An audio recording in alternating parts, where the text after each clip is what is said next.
All right, guys, we're going to get rock and rolling.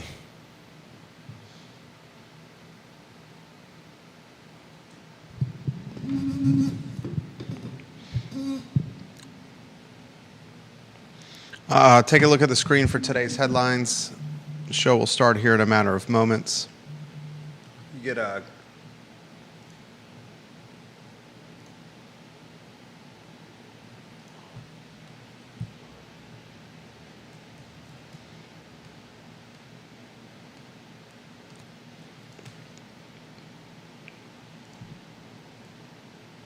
got some restaurant news, some real estate news, some zoning news, some business news, an interview on the horizon. A lot of content today.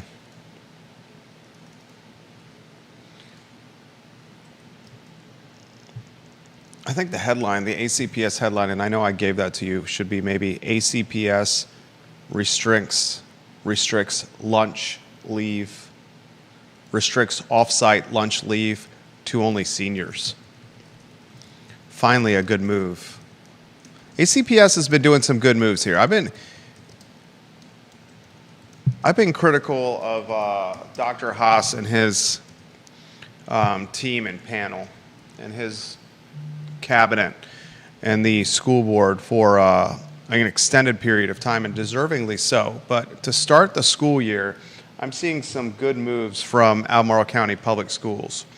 Not just the SROs, not just the metal detectors, but now parents have been reaching out to me saying that the lunch leave, where students were able during the lunch break to leave grounds, has been restricted to only seniors. That's a good move. We'll talk about that today on the I Love CVille show. Like and share the show. Like and share the show, ladies and gentlemen. We'll get rocking and rolling in a couple minutes.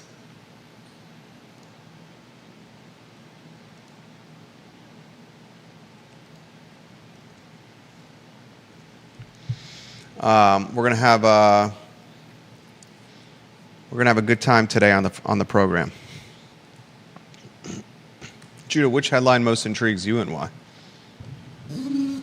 Well, I think I'm interested in Bagby's opening what looks like it might be breakfast. Yeah. That's cool.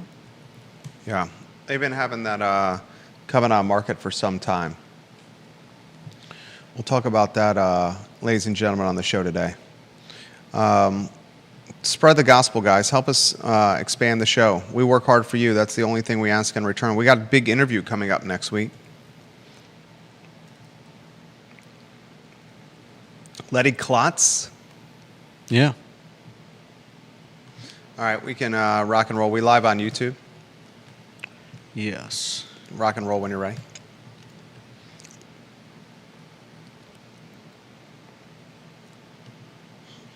Quiet on the set.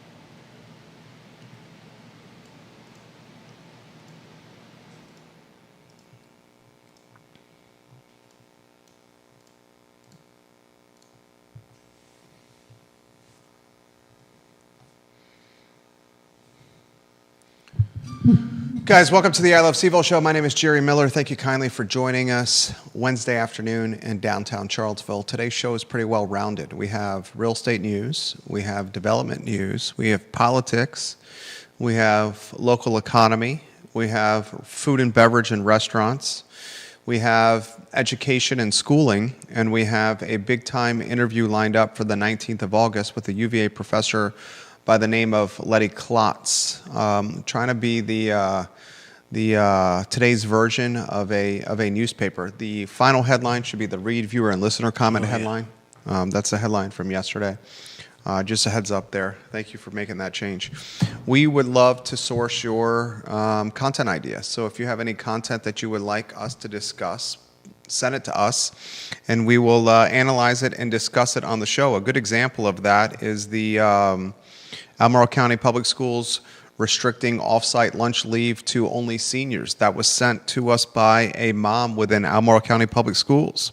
We'll highlight the letter that was sent to parents on the program today while maintaining the mother who sent it to us, her anonymity and her discretion. A lot we're going to cover on the Wednesday edition of the show. I'm very curious, something that came up at the end of yesterday's interview. Yesterday we spoke with Conan Owen, and Conan is the owner of Sir Speedy of Central Virginia. In fact, I received an email this morning from Roy Van Dorn, and Roy Van Dorn, in an email that highlighted a number of things to me, a very kind note from Roy Van Dorn, said he thought the interview with Mr. Owen was one of the best shows that we have done. I want to thank Roy Van Dorn for saying that. I echo what Roy Van Dorn said via email, and I thought Conan Owen of Sir Speedy was absolutely fantastic. Locally owned and operated, Sir Speedy of Central Virginia, Judah.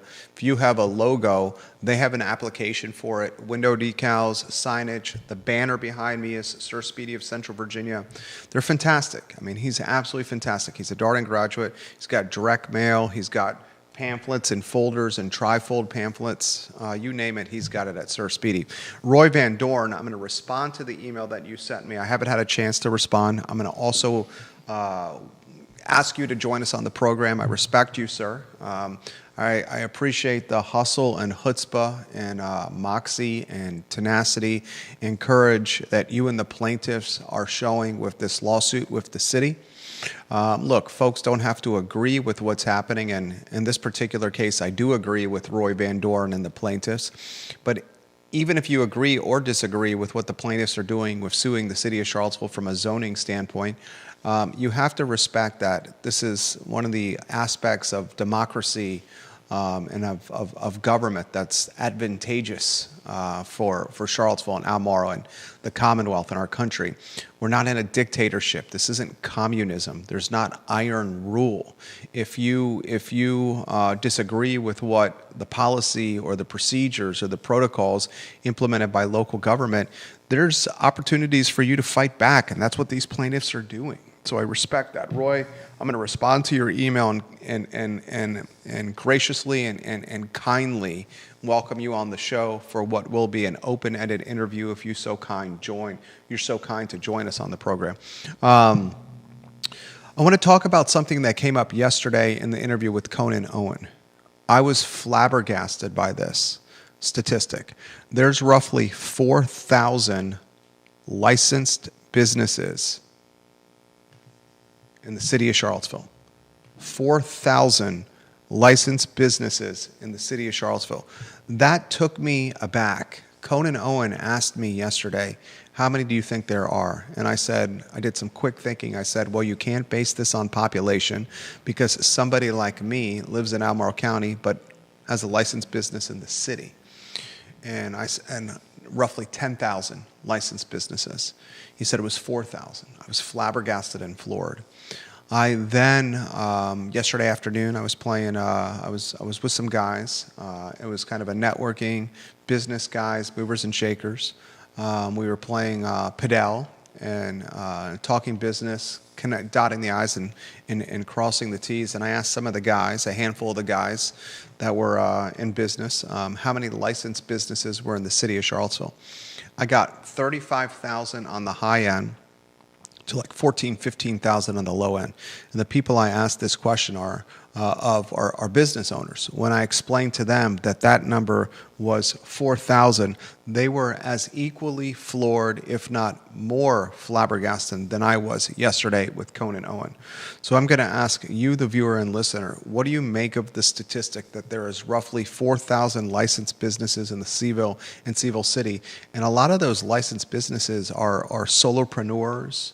They're therapists, individual consultants. Some of those licensed businesses could be tied to one individual that has multiple LLCs with real estate holdings. So really that 4,000, if you kind of think about it, is even less. Somebody like me has a handful of LLCs in the city. So I want to talk about that on the program today. We'll welcome Judah Wickower in on that. I also want to talk some business news, and the fine folks at Bagby's Sandwich Shop on the UVA corner have, more than a year been trying to open a spot right next door to them. And the spot right next door to them was the home of Blue Ridge Country Store? Yeah. And Blue Ridge Country Store was for a long period of time owned by a husband and wife. And right around COVID, the pandemic, in that window, Patty and her husband sold Blue Ridge Country Store to one of their vendors. And that vendor proceeded to run Blue Ridge Country Store into the ground and basically caused the Blue Ridge Country Store to go essentially bankrupt. I've been told that there's still a number of creditors that are still chasing money tied to the second owner of Blue Ridge Country Store just poorly operating the business. So the team at Bagby's decided to take over the lease of Blue Ridge Country Store, not to continue it as Blue Ridge Country Store, but instead open an offshoot of Bagby's. And finally, that space, ladies and gentlemen, is open.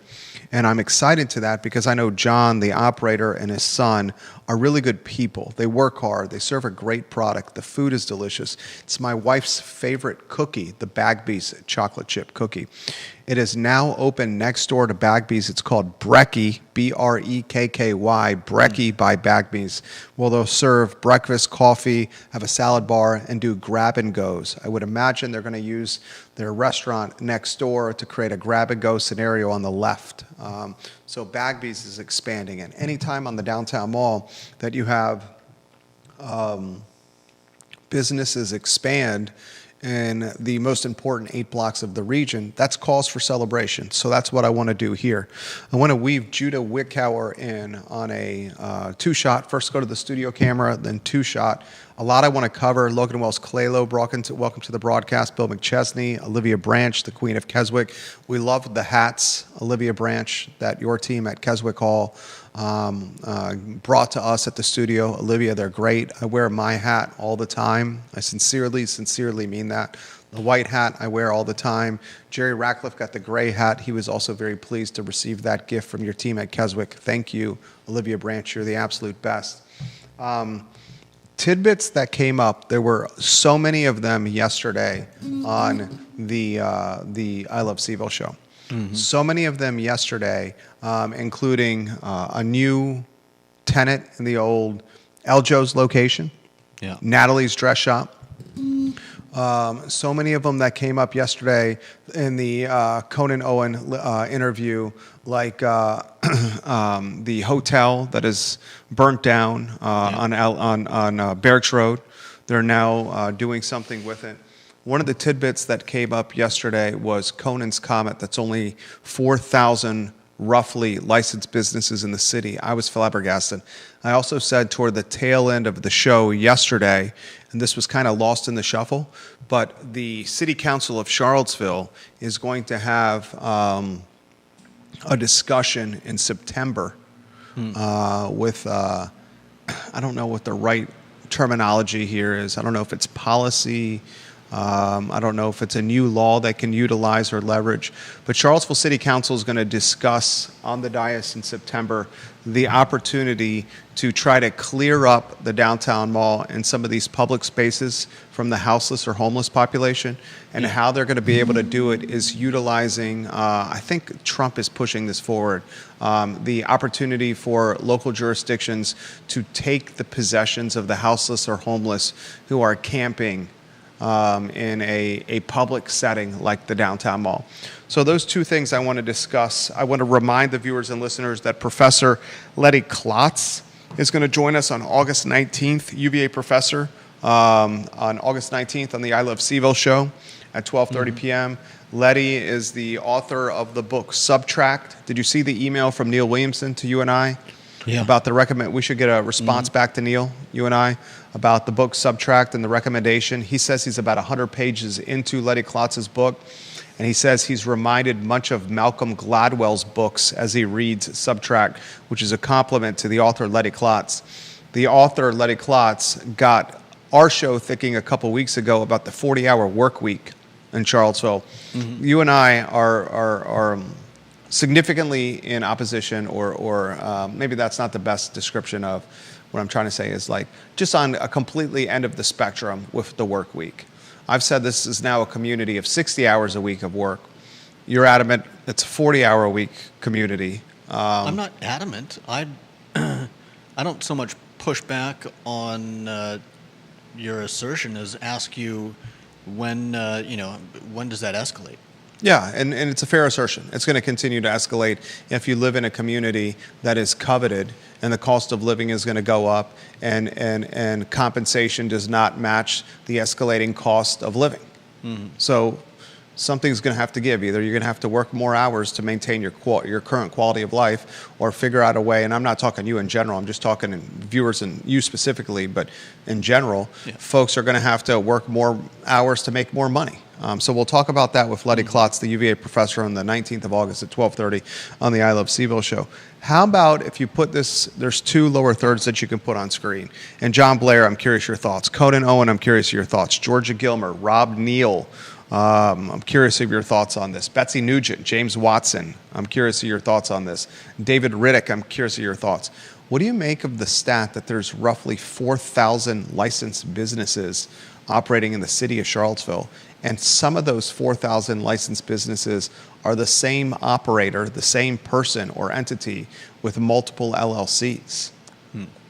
So you're saying it's less than 4,000 people running those 4,000. I don't really have any frame of reference. How many businesses would you expect to be in Charlottesville? Philip Dow, your thoughts. William McChesney, your thoughts on this. I thought it would be significantly more.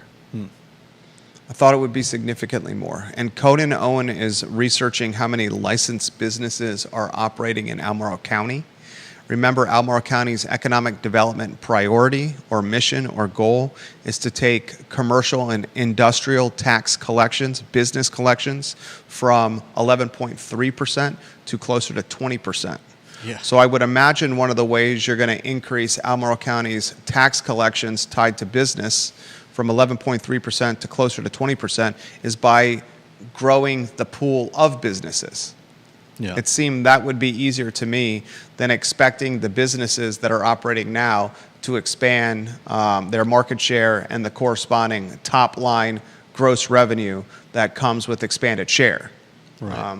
So in regards to the city of Charlottesville, do we start asking the question, is there enough activity or movement from economic development? Like, what is the role of economic development, Chris Engel, in City Hall? What is the role of the economic development team in Charlottesville? How conducive and welcoming is the city for business operation? Because if you bring in more business, you bring in more money. If you bring in more business, that's economic development, which is incremental tax revenue. Now, what you do with that tax revenue, so far the precedent is spend, spend, spend. Is that precedent alleviate stress and pressure from taxpayers on other line items or other types of taxes collected? Perhaps. Yeah. But 4,000 licensed businesses in Charlottesville strikes me as a minuscule amount. And perhaps that 4,000 number is tied to the small geographical footprint of the Charlottesville area, 10.2 square miles. Perhaps it's that. Perhaps it's tied to the fact that rents are extremely expensive in the city of Charlottesville, especially commercial rents. Commercial rents, extremely expensive. Yeah. Perhaps it's tied to the cost of living in Charlottesville being extremely expensive, so people are choosing not to launch their business here because it's expensive to live here. Perhaps it's tied to the labor pool. It's challenging to find labor, especially hourly labor, especially blue-collar labor, especially frontline labor. Yeah. I think all those are factors. But what is the true underlying cause of only 4,000 licensed businesses in the city? Jason Noble says, perhaps that may not be an accurate representation of businesses operating as a do business as under only one business entity, a DBA under only one business entity. There could be some of that, Jason, but I also want to highlight an operator like myself has multiple LLCs in the city. So that 4,000 could also be inflated. You have Jerry Miller Real Estate 4 LLC, Jerry Miller Real Estate 5 LLC, LLCs created with real estate purchases. So I think that 4,000 could be inflated from that regard, and also somewhat deflated, Jason Noble, from your regard. But I appreciate your comment. William on McIntyre says, how many businesses have jumped the city-county line in the last several years? I wonder that. And Conan is getting that information right now, and hopefully he sends it to us. He sent me the Excel sheet with the licensed businesses in the city. And evidently that's public record.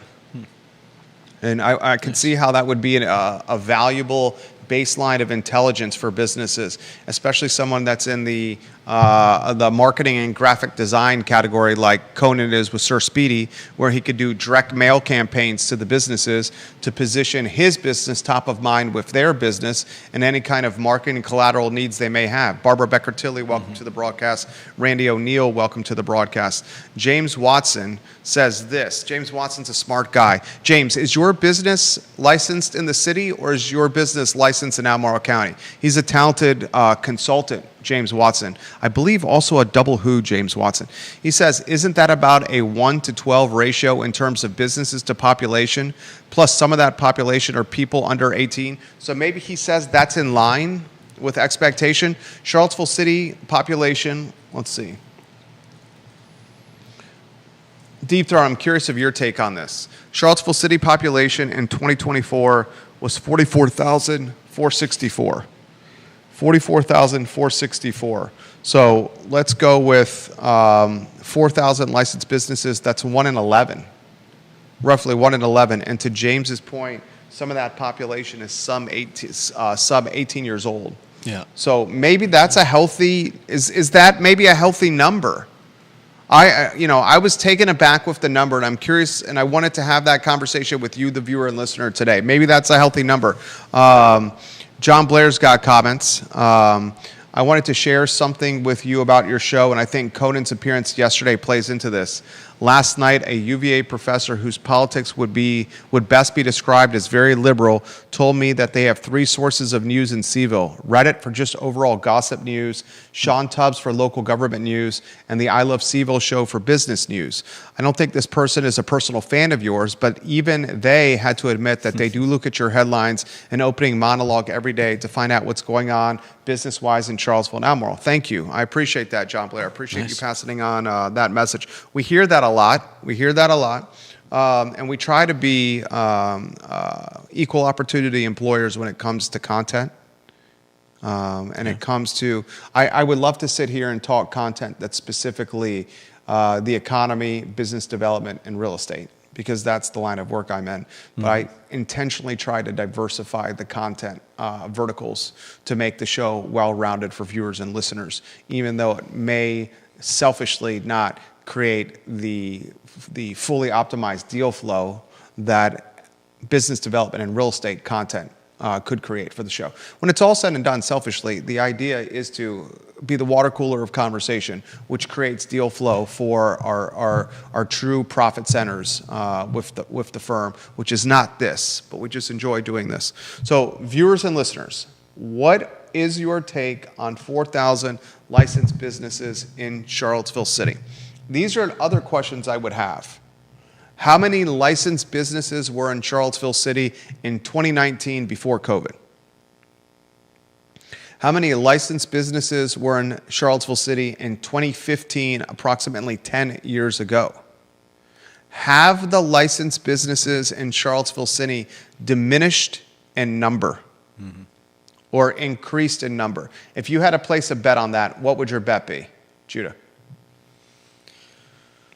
If I had to place a bet, I'd say that the number of businesses has gone down. Me too. But I'm not. But I might also guess that that the numbers started to dip back up if it hasn't already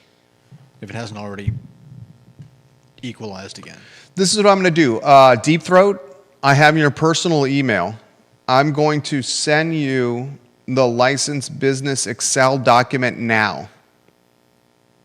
He's a wizard with Excel and stat. I'm going to send you the licensed business Excel document. It's in your inbox now. I'm literally tasking Deep Throat, who's a brilliant man. FYI, see attachment. I'm tasking Deep Throat, who's a brilliant man, with an Excel document that's now in your inbox, Deep Throat.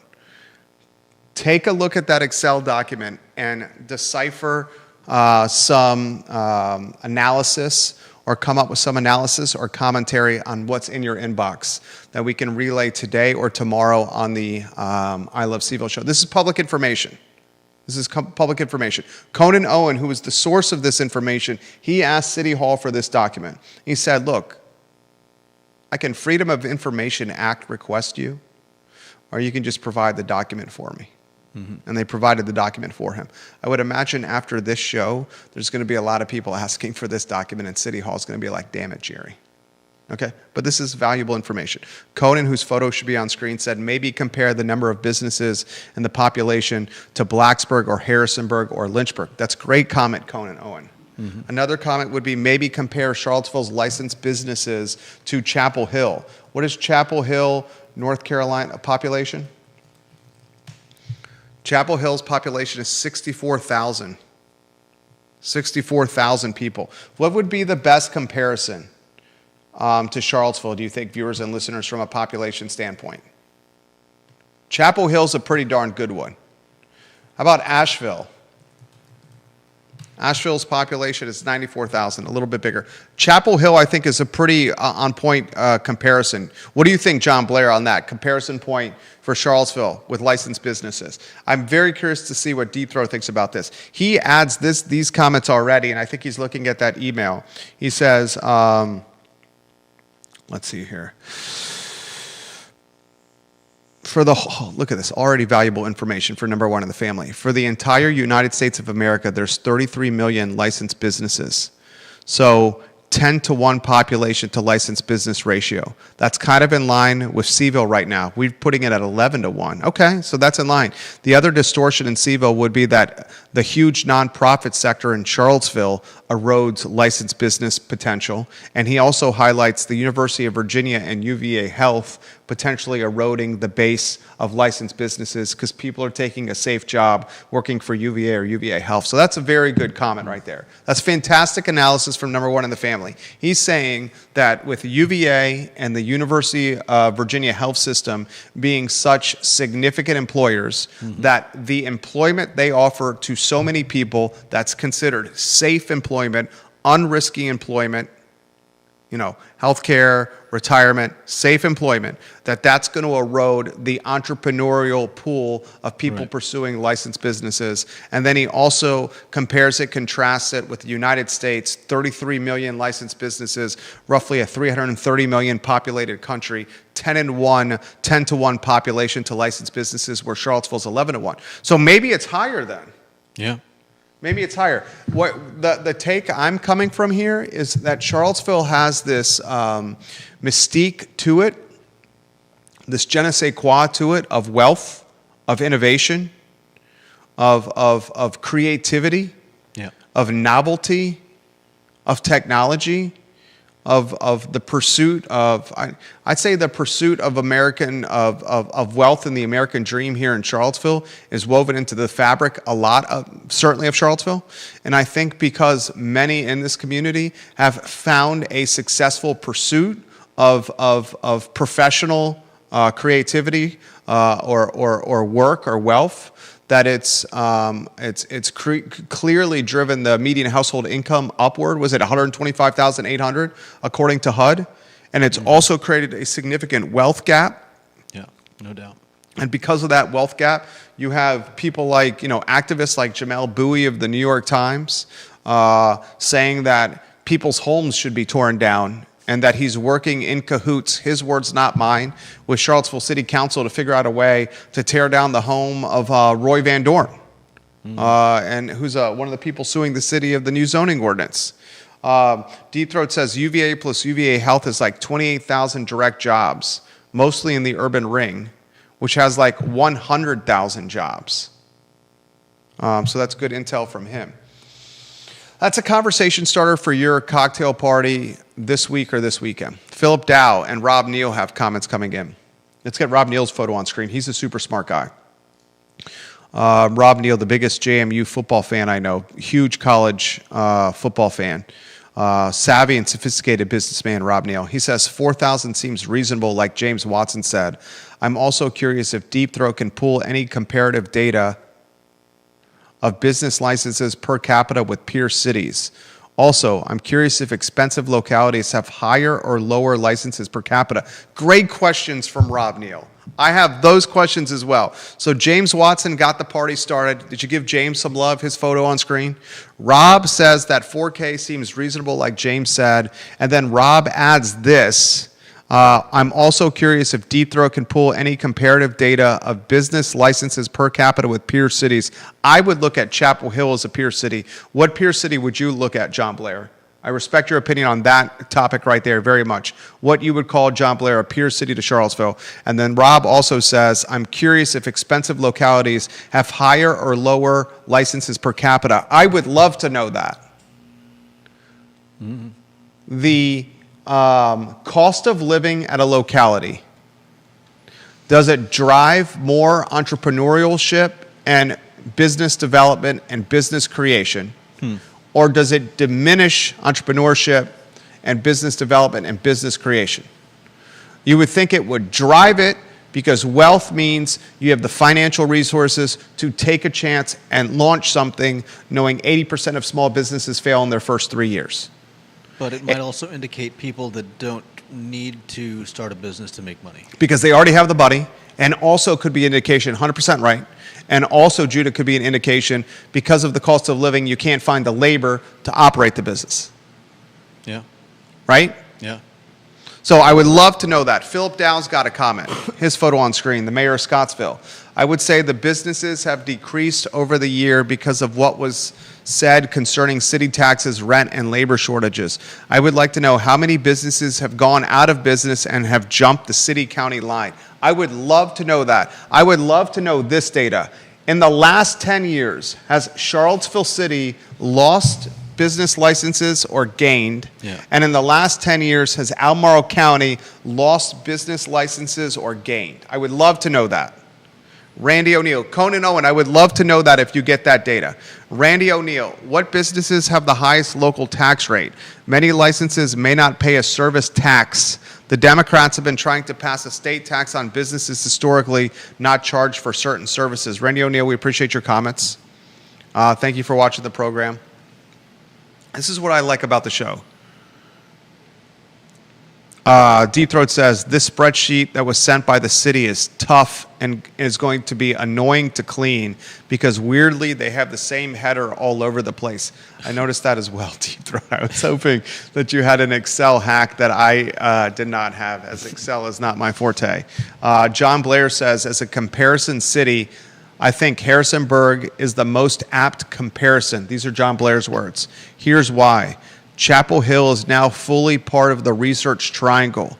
10 years ago, there was a tiny bit of geographic separation from Raleigh and Durham for Chapel Hill, but it's no longer the case. Furthermore, John Blair says, I don't think Blacksburg is a good comparison either because Blacksburg and Montgomery County is a total population of 99,000 because Blacksburg is a town and it is included in the Montgomery County population number. CVille and Albemarle have a population of 160,000. Harrisonburg and Rockingham has a population of 134,000. Great stuff from John. So he says Harrisonburg is a legitimate comparison. He says Charlottesville, Albemarle County collectively, population 160K. Harrisonburg, Rockingham collectively, population 134K. John, I'd give you a flying chest bump right now if you were here. And Harrisonburg and Charlottesville, both college towns. So he says Harrisonburg's the right comparison here.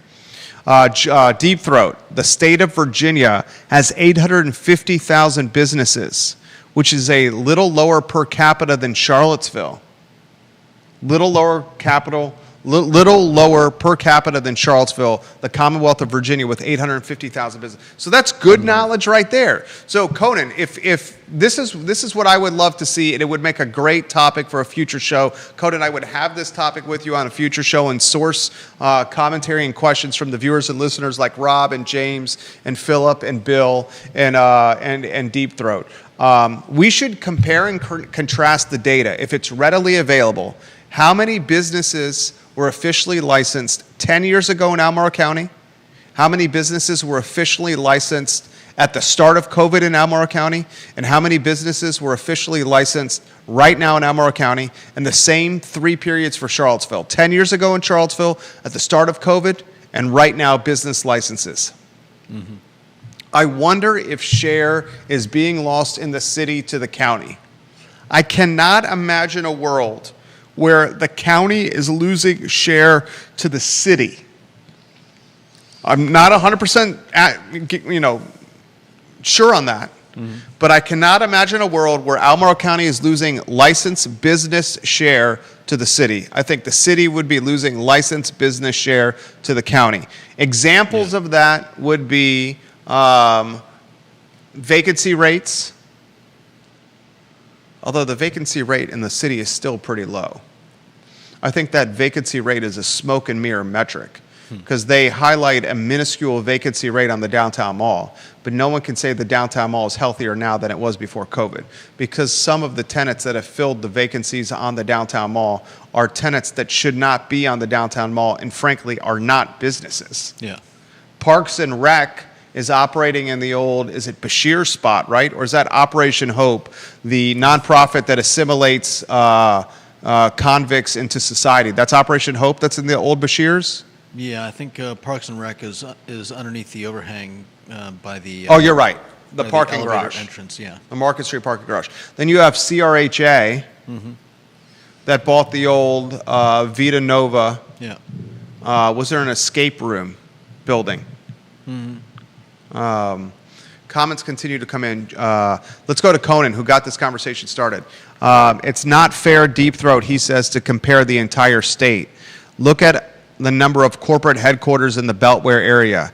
Huge head count, few licenses. So Conan Owen offer a little pushback on Deep Throat's Commonwealth-wide metric. Georgia Gilmer, her photo on screen, she says, not sure what year this info is from, but the Chamber of Commerce had this info on their website.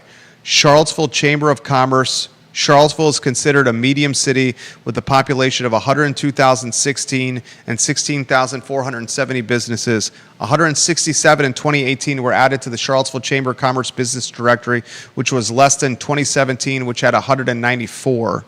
The economy of Charlottesville employs 65,188 people and has an unemployment rate of 3.6%.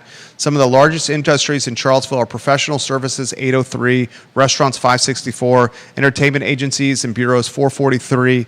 So if there are 16,000 plus businesses, why don't they all have licenses? The chamber number, Georgia, I will say this. Charlottesville is considered a medium city with a population of 102,016. That obviously is not a Charlottesville population number. Because we know the population of Charlottesville is not that high.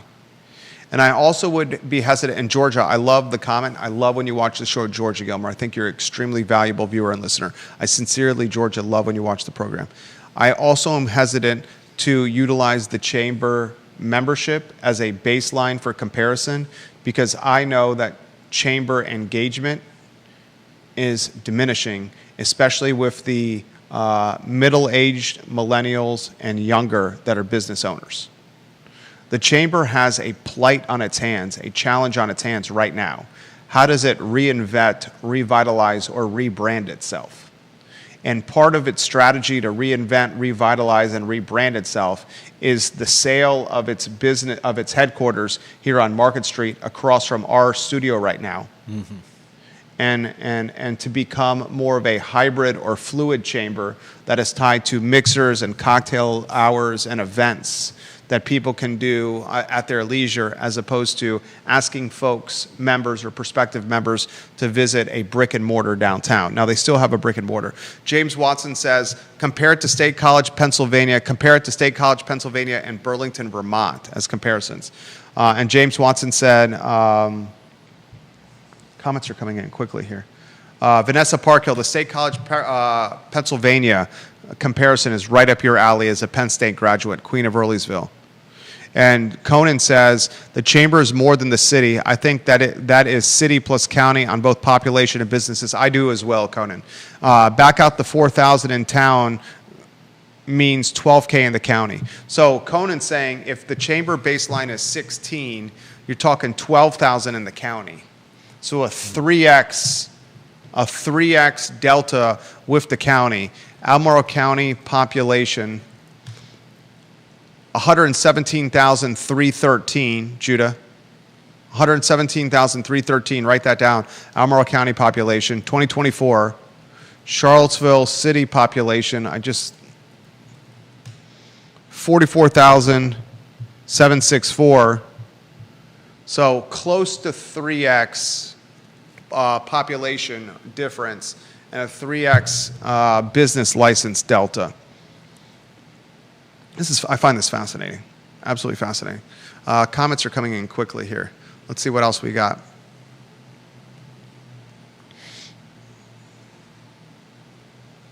Deep Throat. Oh, God, I knew he was going to be. You're an asset to the show, Deep Throat.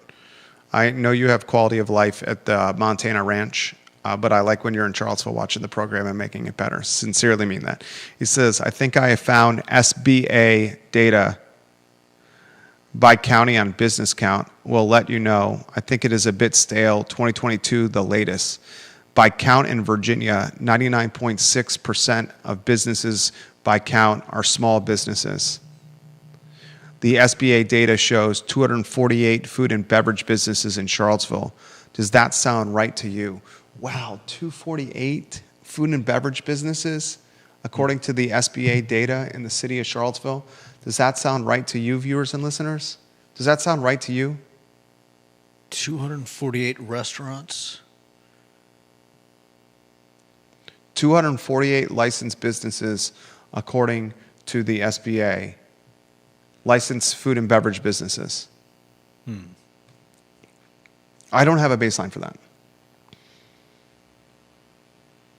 Does that seem right to you, James or John? Or any viewer and listener?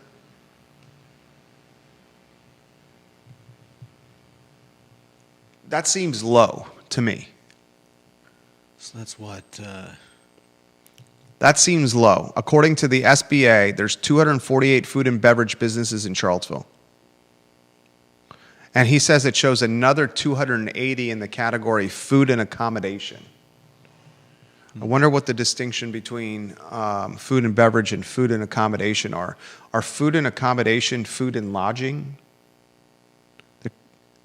Are there 280? There are not 280 hotels in the city. I wouldn't think so either. 280 hotels and bed and breakfasts?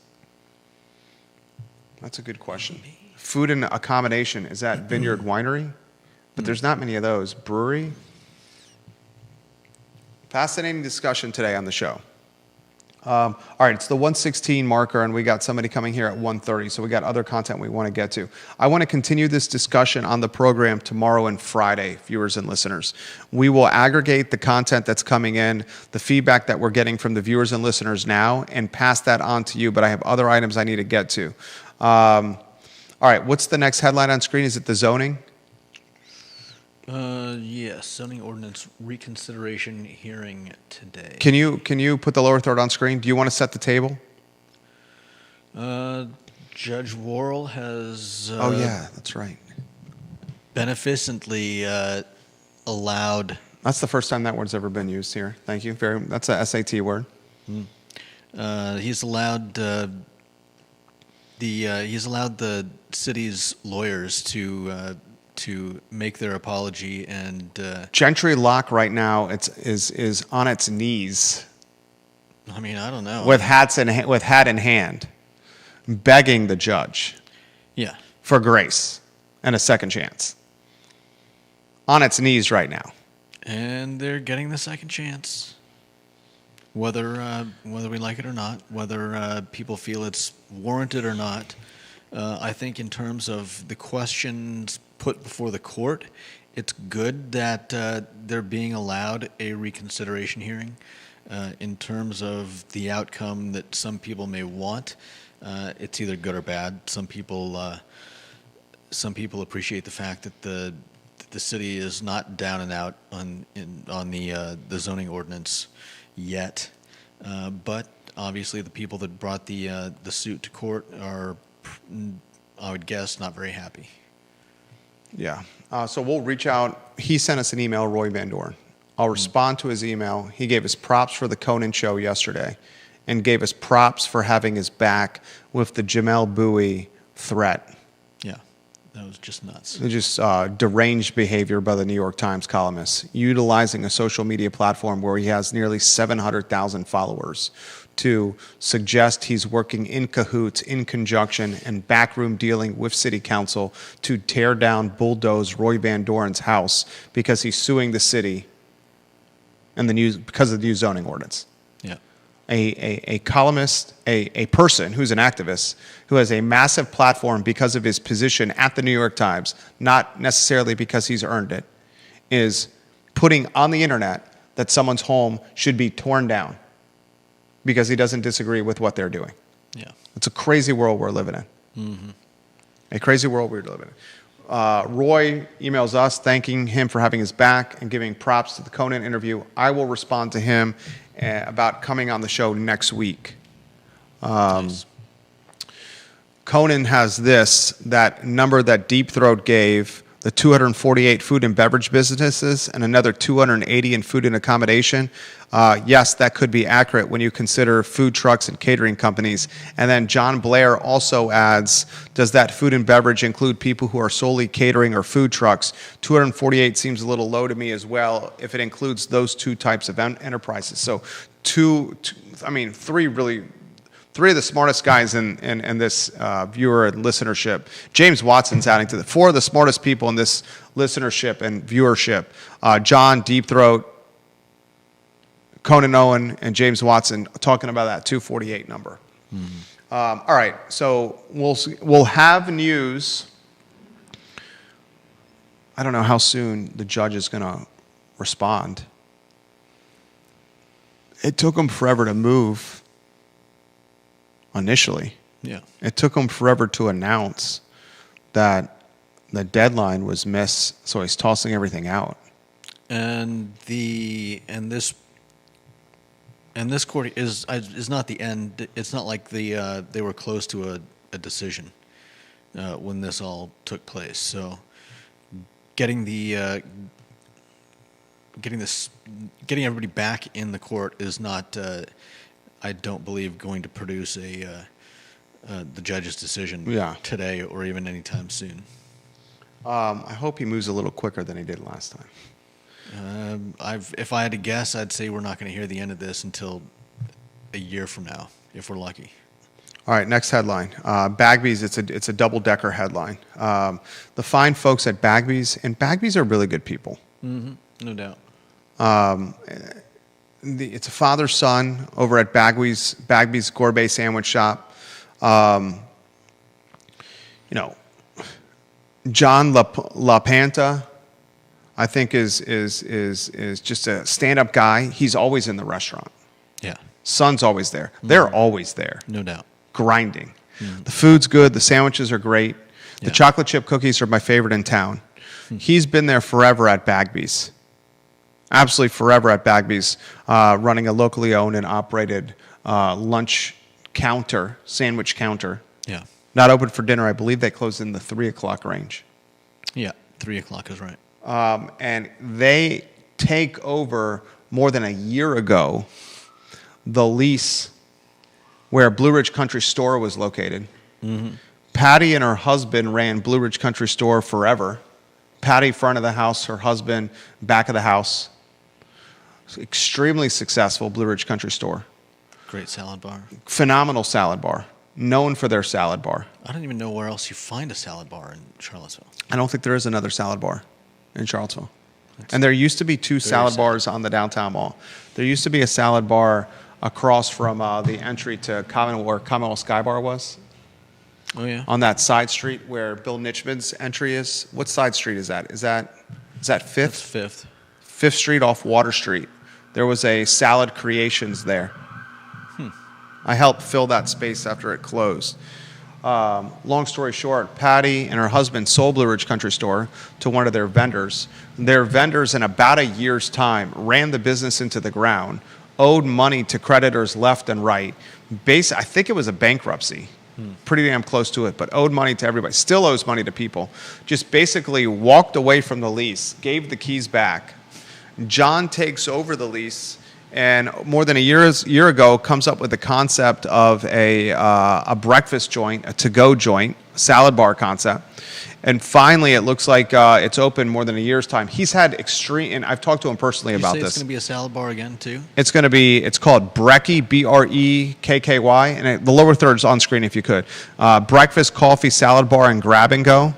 It's now open 7:30 a.m. to 3 p.m. And I've spoken to him firsthand, 518 East Main Street. He's had significant labor issues here with his point of contact to run this business, basically quitting right after vacation and in the bottom of the 7th inning of this sister restaurant or sister business opening. Oof. But Brekky by Bagby's is now open next to Bagby's gourmet sandwich shop, breakfast, coffee, salad bar, grab and go. Here's a locally owned and operated businessman who's doubling down on the downtown mall, so props and kudos to him. Next headline, what do you got, Judah Wickower? Next, we have Brown Lock and Safe. And just speaking of locally owned and operated, John Vermillion is 5 generations in Albemarle County. And Andrew and John Vermillion, John's son is Andrew. They run Charlottesville Sanitary Supply. Their business, Charlottesville Sanitary Supply, is 3 generations strong. The Vermillions are 5 generations in Albemarle County. Locally owned and operated on High Street and online at charlottesvillesanitarysupply.com. Any sanitary supplies, keep it local at this business. I'm serious. Free delivery locally. Free delivery locally, ladies and gentlemen. No reason to shop anywhere. Free delivery locally. They keep our family swimming pool crystal clear blue. They have a mechanic on site for vacuum fixing and for pool robot fixing. Yeah. Charlottesville Sanitary Supply.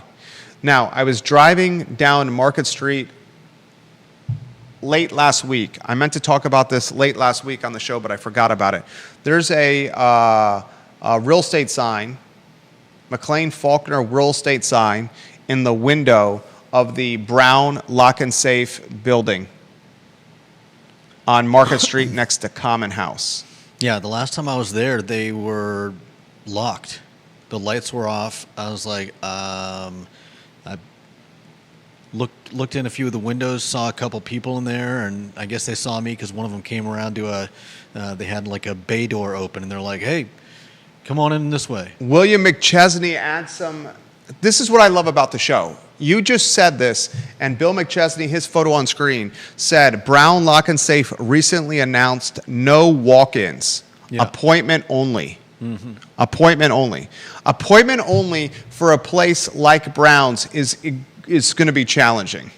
I mean, we go into Brown's for the primary purpose of getting keys made for the 24 rental properties we have. Mm-hmm. Right? Yeah. Appointment only, no one's going to do that. How often do you call a key place and be like, hey, I need to get a key made. Can I come by in a half an hour? So William McChesney says it's now appointment only. I would not say that's a healthy indicator of the business, just my 2 cents. Think about this, viewers and listeners. The Browns building is for sale. The Common House building is for sale that's next to it. And Jeff Levine owns the Artful Lodger space, that shopping center where Artful Lodger is, and the livery stable. And we found out yesterday that Posture Studio from Conan Owen, is moving to the Don's Florist spot. So if there's a developer out there, and you know, maybe it's him, you got Common House for sale, Brown's Lock and Safe for sale. This is a headline that should be on the show tomorrow. If you can write this down, this will be a lead headline. Brown's Lock and Safe is for sale. The building next to it, Common House, is for sale. And Jeff Levine owns the Artful Lodger Livery Stable Posture Studio Shopping Center, where he's building a hotel in its stead.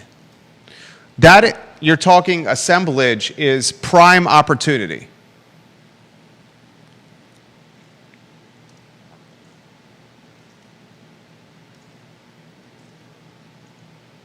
Especially with the Common House building for sale. Unbelievable. Unbelievable upside and potential there. Bill says, call John Mayo and he will come to you for locks and keys. All right, it's the 1:28 marker, and I have somebody coming at 1:30 today. What other headlines do we have on screen? Any?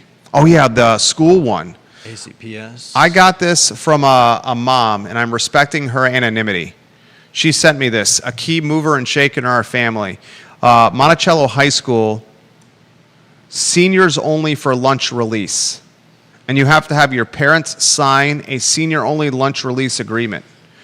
The letter, and I'm reading it verbatim, the privilege of leaving Monticello High School campus for lunch is available to seniors, 12th grade senior students with parents or guardians' permission. Seniors may apply to leave during lunch every day of the week in accordance with restrictions below. Albemarle County Public Schools are not responsible for the student when off Monticello High School campus. Vehicle passenger permission and monitoring are my responsibility. MHS will not supervise students when the student is away from MHS. Seniors will be required to have their own senior lunch release pass with them. Lost or misplaced senior lunch release passes will be replaced once. Wow. If student helps another senior who does not have a student lunch release pass or an underclass student leave Monticello High School during lunch periods, the pass will be revoked for the remainder of the school year. Any violation of school rules during the senior lunch release could result in the suspension or revocation of the senior lunch release pass. The student is responsible to returning to class on time.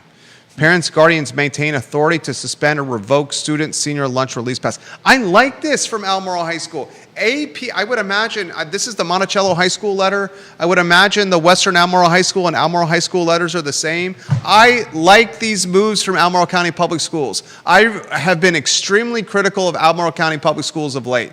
I've been extremely critical when they removed the school resource officers, extremely critical with discipline issues, extremely critical with performance and SOL scores going south, and they still are.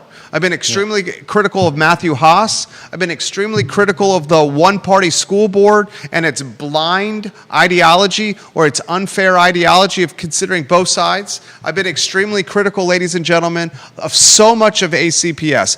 But in the last week, we've seen Albemarle County Public Schools say we're bringing school resource officers back, and ACPS is back in session. It was not announced in the last week, but it was actualized in the last week. In fact, I think today's the first day. It has metal detectors. Yeah. It has people checking for guns and weapons. Mm-hmm. And now seniors, they must sign a release, and lunch release is restricted to seniors only and not underclassmen. Yeah. And they're busting balls on, if you take a junior, sophomore, or freshman with you on senior release, you can have your pass revoked. Right. ACPS is getting some kind of common sense. I guess. And still, the Gillikins of the world. I remember being free to go out to lunch when I was in high school. And still, the Gillikins of the world are hating on local schools to have metal detectors and SROs in schools. Because they have them? The Gillikins of the world, livable CVille, are hating on Charlottesville Public Schools and Albemarle County Public Schools for bringing back SROs and having metal detectors because they say it's a pipeline to prison. I think that's the most ridiculous thing in the whole world. You know what's a pipeline to prison? Creating trouble, breaking the law and misbehaving. Not walking through metal detectors or getting to know your school resource officer. Creating a pipeline to prison is passing children that should not be passed before they've learned how to read and do math. That's a pipeline to prison. Social promotion. Yeah. How do you keep that child out of trouble when they don't have any path forward? Judah Wickower, Dropping Knowledge. That's the Wednesday edition of the show. Thank you kindly for joining us. We're back tomorrow with more analysis and commentary on Charlottesville, Albemarle, and Central Virginia for you. Thank you for watching the program. So long.